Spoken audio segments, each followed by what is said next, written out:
Faut-il rétrograder pour freiner ou freiner pour rétrograder? Salut à tous, c'est Steph, content de vous retrouver pour cette vidéo sur le rétrogradage. Mais d'abord, est-ce que vous savez tous ce que rétrograder signifie? Alors rétrograder, ça veut dire simplement descendre une vitesse, ou descendre plusieurs vitesses. Donc, par exemple, passer de la 4e à la 3e, ou de la 3e à la 2e, ça s'appelle rétrograder. Bon alors, je vous répète la question, faut-il rétrograder pour freiner ou freiner pour rétrograder?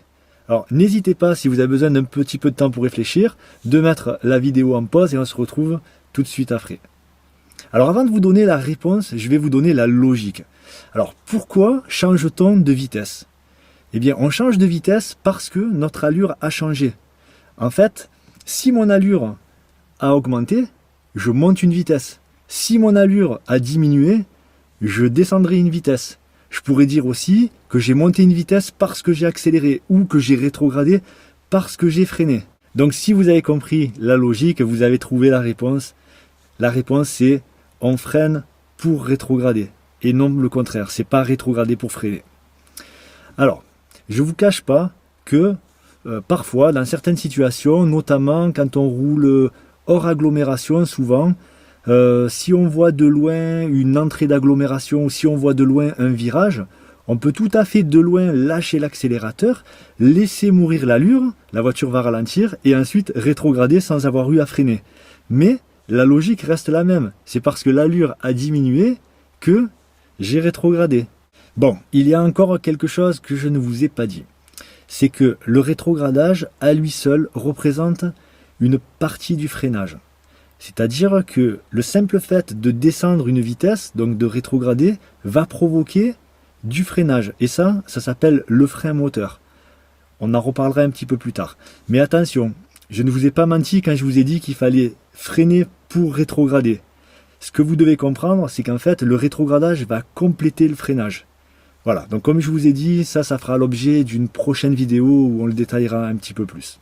Allez, on va prendre un exemple tout simple. On va dire qu'on arrive à un giratoire, qu'on est en 3e et qu'il va falloir donc freiner pour aborder le giratoire, rétrograder en seconde et ensuite on partira du principe qu'il n'y a personne et donc on peut repartir sans s'arrêter. Bon alors, pour faire ça, je vais vous donner une phrase. Ça sera la phrase du jour. La phrase du jour, c'est le frein, c'est le premier qu'on appuie et c'est le dernier qu'on enlève. Retenez bien, c'est super important. Le frein, c'est le premier qu'on appuie et c'est le dernier qu'on enlève. Donc allez, on va mimer ça. Donc je suis en train de rouler, je suis en 3e, j'arrive au giratoire. Donc le frein, c'est le premier qu'on appuie.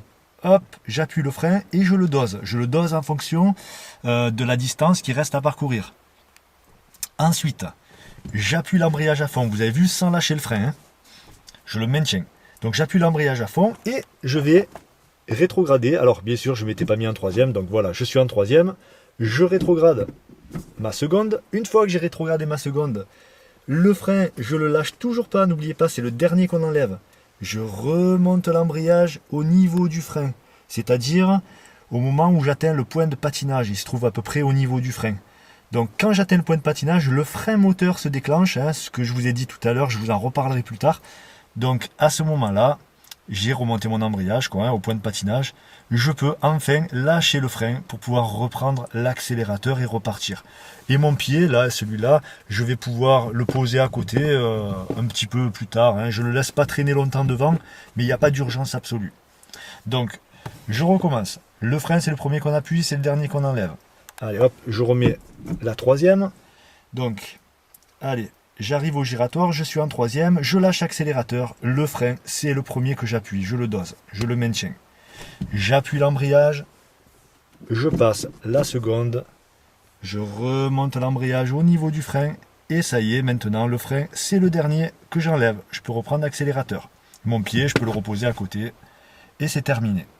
Allez, en réalité, je ne vous ai pas encore tout dit. Il reste quelque chose à savoir, quelque chose d'important. C'est qu'il est possible en fait de rétrograder sans freiner. Il est possible de rétrograder une vitesse sans avoir laissé diminuer l'allure, ne serait-ce qu'en ayant lâché l'accélérateur. Alors ça va un petit peu à l'encontre de tout ce que je vous ai dit jusqu'à maintenant, mais c'est tout simplement parce qu'en fait on utilise cette technique pour autre chose, mais carrément autre chose, ça n'a rien à voir. Donc rétrograder sans freiner, ça existe, mais ça nous apporte un autre bénéfice. Et je ne vais pas vous donner la réponse, je vais vous laisser chercher un petit peu. Alors n'hésitez pas dans les commentaires à donner votre avis. Il y en a peut-être qui l'ont déjà travaillé en leçon, qui savent de quoi je parle. Il y en a qui ne savent pas, donc essayez de réfléchir un petit peu. Donc j'attends de voir un petit peu vos commentaires. En fonction de ça, dans la prochaine vidéo, je vous donnerai la réponse. Voilà. Donc en attendant, si cette vidéo vous a aidé, n'hésitez pas à liker, n'hésitez pas à la partager. Et je vous donne rendez-vous donc dans la prochaine vidéo. Allez, salut!